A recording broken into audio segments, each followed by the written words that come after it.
Welcome to Zwida Media. If you're new to this channel, please subscribe. Don't forget to like, comment, and share.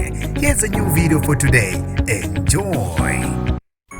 Namanje akakholwa ngokumehlele umsakazi woKhozi FM uzimephi zimdola biyela ngesikhathi ezwa indaba ezimshiye ehleka yedwa. Nginibingelele ngiphinde nginamukele kuphi na kuphi elanibula khona le video. Mangoqala usijoyina leli khasi wamukelekile igama lami ngosibonga konke wakandwandi Mothanda ungangibiza intatheli ka YouTube. Namanje akakholwa umsakazi woKhozi FM ngesikhathi kushintsha inhlelo emsakazweni wabesekhishwa uhleleni abelishayela lika Maskandi wafaka uhleleni lasemini phakathi nezithuku. Uzimdola-ke akaseze kuba sohleleni lukaSkiya ngengoma obeluba ngomgqibelo ngo9 kuya ku12 kodwa usezoba sohleleni luka 12 to 3 lapho ezobehamba khona no King Sifiso. Kwazise-ke nabantu bese benama complain ngayo Uzimdola bekhala ukuthi engathi uchemile futhi ubulala uMaskandi. Uzimdola-ke le ndaba zokushintshwa kwakhe ohleleni lukaMaskandi zemjabulise kakhulu. Uthe ithuba leli lingayizivele abekade elifisa. Ujabule ngendlela emangalisayo nabantu-ke bebese bembongela kakhulu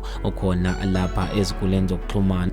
Ongumphathi woKhozi FM uSibonge Ngcobo uphawule ngokushintsha kwezinhlelo emsakazweni uKhozini. Uthe uKhozi lokho liqhubeke njalo nokuhamba phambili kuba isiteshi esithandwa ngabantu liphinde lihlanganise nezizwe ezahlukahlukene nazo izingxoxo ezinohlonze abazilethela abalaleli. Njengoba linabasakazi abathandwa kangaka kuhle ukuthi ngaso sonke isikhathi bejabulise abalaleli babo. Uthe sibheke okuningi-ke njengoba kulonyaka uKhozi lokho liqhubeke njalo nokwenza kahle. Bafethu-ke ngizofisa ukwazi ukuphala kwakho ngakho ukushintsha kwezinhlelo khona lapha emsakazweni uKhozi FM. Kuthi wena na ngabe ujabule noma kukhona la ukhala khona. Mina njengentatheli ya YouTube sengiphuma kanje ngithi angibambeke evidweni elandelayo.